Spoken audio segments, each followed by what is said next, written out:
मार्ग के वैभव वाले अरिहंतों को नमन करें हम।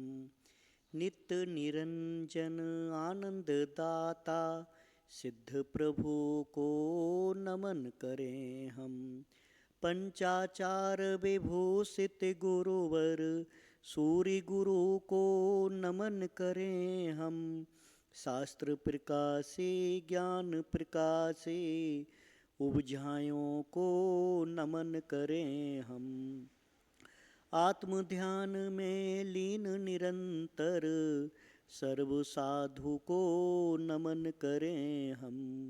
नमन नमन तुम्हें नमन नमन ले लो अरहत शरण शरण। नमन नमन तुम्हें नमन नमन ले लो सिद्धे जे शरण शरण। नमन नमन तुम्हें नमन नमन ले लो सूरी शरण शरण। नमन नमन तुम्हें नमन नमन ले लो बुझाए शरण शरण। नमन नमन तुम्हें नमन नमन ले लो साहो शरण शरण।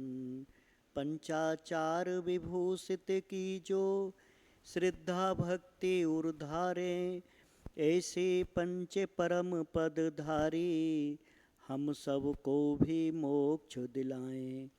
अनंत सिद्ध परमिष्टि भगवान की, 24 तीर्थंकर भगवान की, द्वादशांग जिनवाणी माता की, 3 कम नौकुड़ मुनिराज की, परम पूज्य आचार्य श्री महावीर कीर्ति जी गुरुदेव की, परम पूज्य आचार्य श्री विमल सागर जी गुरुदेव की, परम पूज्य आचार्य श्री कनक नंदी जी गुरुदेव की, परम पूज्य आचार्य श्री देव नंदी जी गुरुदेव की।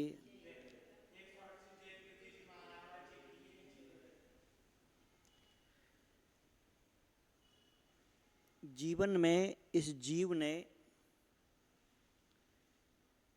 जैसे कि मनुष्य जन्म पाया, तो मनुष्य जन्म पाने के बाद में जब हम किसी से पूछते हैं कि आपकी उम्र कितनी है, तो उसने जो जन्म लिया है वो अपने जन्म से बताता है कि मैं 10 साल का हो गया हूँ, मैं 20 साल का हो गया हूँ, मैं 35 साल का हो गया हूँ, मैं 55 साल का हो गया, मैं 70 साल का हो गया, कोई 90 साल का हो गया, ऐसा बोला जाता है।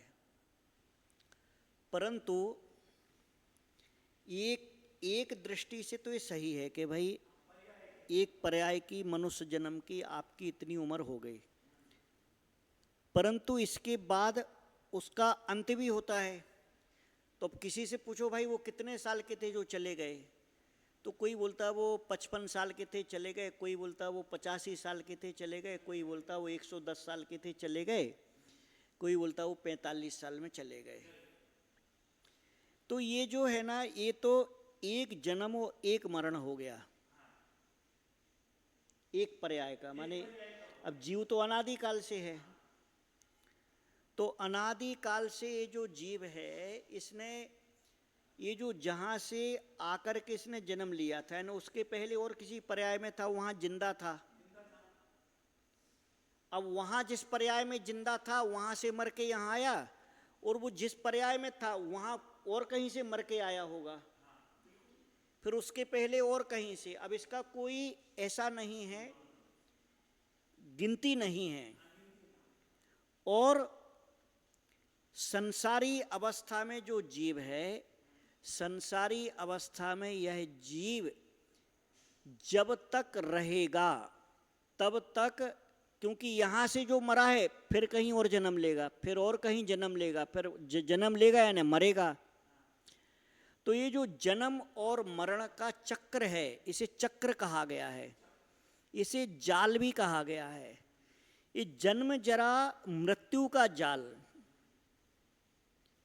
जरा हो गई बुढ़ापा, बुढ़ापे को इसलिए जन्म जरा के साथ में रखा, जन्म और मृत्यु के साथ में, क्योंकि वो किसी प्रकार के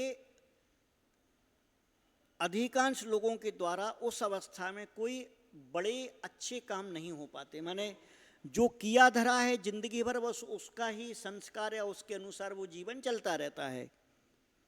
इसलिए वो जन्म और मृत्यु के बीच में उसको भी रखा है। जन्म जरा मृत्यु, सभी पूजाओं में सबसे पहला जो मंत्र है वो यही चलाते हैं, जन्म जरा मृत्यु विनाशनाय। तो इसके पीछे सबसे पहले रखने के कारण यही है कि जीव को सबसे पहले इस बात को समझ लेना चाहिए कि जन्म जरा और मृत्यु का स्वरूप क्या है, जन्म जरा और मृत्यु की विधि क्या है, जन्म जरा मृत्यु का चक्कर क्यों चल रहा है, किसके साथ चल रहा है। अर्घ तो चढ़ा दिया, मंत्र बोल दिया, जल चढ़ा दिया, परंतु कभी वो जल चढ़ाने वाला ये नहीं सोच पाता है, ये नहीं सोचता है कि यह मैंने जल क्यों चढ़ाया है। कभी कभी उसके बाद तो क्या होता है कि जैसे ही जन्म जरा मृत्यु बोली उसके साथ तुरंत उसके बाद में चंदन हाथ में आ जाता है। तो इसके बारे में कोई सोच नहीं पाता, कोई विचार नहीं कर पाता है कि ये जन्म जरा और मृत्यु को सबसे पहले क्यों रखा है मंत्र में। क्योंकि इसको इसलिए सबसे पहले रखा है, ये पहले रखने के बाद भी ये आखिरी तक समझ में नहीं आ पाता कि इसके बारे में हमको कुछ सोचना है, कुछ विचारना है, या संसार के चलाने वाले जो चक्र के अलग अलग चक्र हैं, अलग अलग आधार हैं, अलग अलग जो सिस्टम हैं, उनमें सबसे पहला सिस्टम यही है जन्म और मृत्यु का। जन्म होगा तो मृत्यु होगी, मृत्यु होगी तो जन्म होगा। तो ये अनादि काल से श्रृंखला चली आ रही जन्म और जरा मृत्यु की। अब कहीं कहीं पर ये जो जरा है, वृद्ध अवस्था, कहीं कहीं समझ में नहीं आती है, दिखती नहीं, होती नहीं है। जैसे देवगति में बुढ़ापा नहीं होता, नरक गति में बुढ़ापा नहीं होता,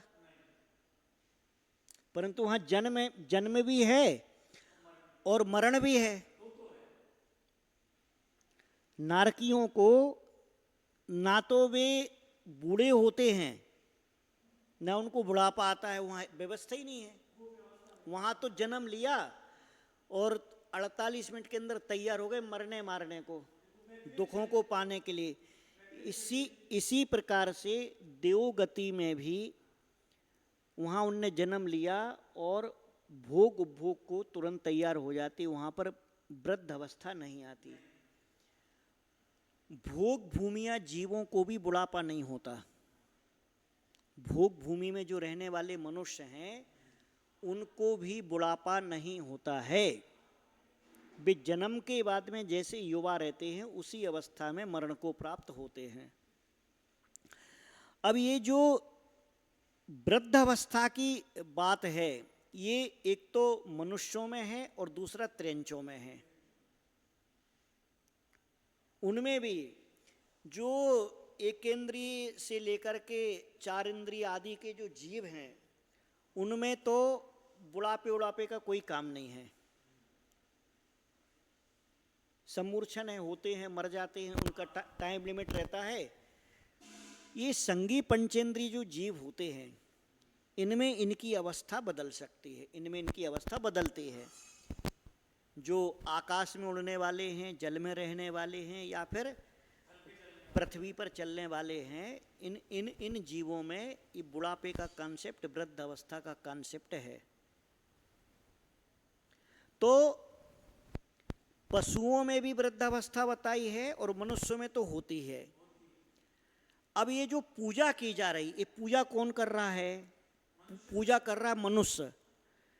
परंतु ये मनुष्य कभी वो पहला वाला जल चढ़ाते हुए कभी वो विचार नहीं करता है कि यह जो मैं भगवान के लिए या जिस तीर्थंकर की पूजा कर रहा, देवसाद गुरु की पूजा कर रहा, पंचमेरु 10 लक्षण की पूजा कर रहा है, निर्वाण क्षेत्रों की, नंदीश्वर की पूजा कर रहा है, विधान कर रहा है, उसमें मैंने ये जो जल चढ़ाया है, यह जल के साथ में जो लिखा हुआ है जन्म जरा मृत्यु विनाशनाय जलम निर्वपामति स्वाहा, ये मैंने क्यों पढ़ा है,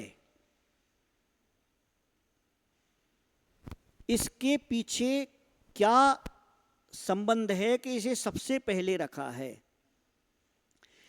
क्योंकि इसके पीछे रीजन ये है कि इसके बहाने से, इसके निमित्त से, इसके उद्देश्य से इसे प्रतिदिन इस पर विचार करना चाहिए कि यह जन्म क्या है, मृत्यु क्या है और बुढ़ापा क्या है, वृद्ध अवस्था क्या है। ये चिंतन करने के लिए, ये सोचने के लिए, ये विचार करने के लिए सबसे पहले रखा है। और जब व्यक्ति विचार करेगा, जब इस बात का विचार करेगा, अरे मैं ये तो रोज चढ़ा रहा हूं, 10 साल से चढ़ा रहा हूं, 20 साल से चढ़ा रहा हूं, या 50 साल से पूजा कर रहा हूं, चढ़ा रहा हूं, परंतु इसका अर्थ मैंने आज तक नहीं जाना और ना इसे समझने की कोशिश की और ना मैंने इसे अपने चिंतन में लाया हूं। ये चिंतन में उतारने के लिए इसे सबसे पहले रखा है। ये जब चिंतन में उतारा जाएगा, इस पर विचार किया जाएगा, इस पे मंथन किया जाएगा कि यह जन्म मेरा हुआ है, इसके बाद में मरण होने वाला है। अब ये जन्म और मरण का चक्र जब तक है, मेरा संसार जैसा चल रहा था वैसा ही चलता रहेगा। और जन्म जरा मरण के चक्कर से छूटे बिना मोक्ष की प्राप्ति होती नहीं है। उसे सबसे बाद में रखा है, क्योंकि वो सबसे बाद में होना है। अब इस पर जब तक व्यक्ति आप पूजा करते रहो, इसको जब तक आप अपने चिंतन में, मनन में, मंथन में नहीं लाओगे कि जन्म जरा मृत्यु विनाशनाय जलम नृपामति स्वाहा, मैं कई सालों से, कई वर्षों से, जिंदगी भर से बोलता आ रहा हूं, परंतु आंख बंद करके इस पर विचार करना भी आवश्यक है। तब आपको इस मंत्र की सार्थकता पता चलेगी। तब जाकर के आपको मालूम होगा, ज्ञात होगा कि इसका कितना बड़ा महत्व है और कितना बड़ा इसका कारण है इसे सबसे पहले रखने का। कि मनुष्य के लिए सबसे पहले अपने जीवन में इसका चिंतन, इसका बोध, इसका ज्ञान जरूर होना चाहिए, होना ही चाहिए। अपने जीवन में आपने जितनी बार जल चढ़ाया है, उसका अगर 1% बार भी आपने अंदर चिंतन कर लिया कि जन्म जरा मृत्यु विनाशनाय जलम नृपामति स्वाहा, तो आपके लिए इसके बारे में, इसकी सार्थकता और यथार्थता के बारे में ज्ञात होगा, मालूम होगा और आप आगे कुछ आप बढ़ सकते हैं, अपनी ज्ञान की वृद्धि कर सकते हैं और अपने आप को सजग और सचेत कर सकते हैं। बोले पंच परमेष्ठी भगवान के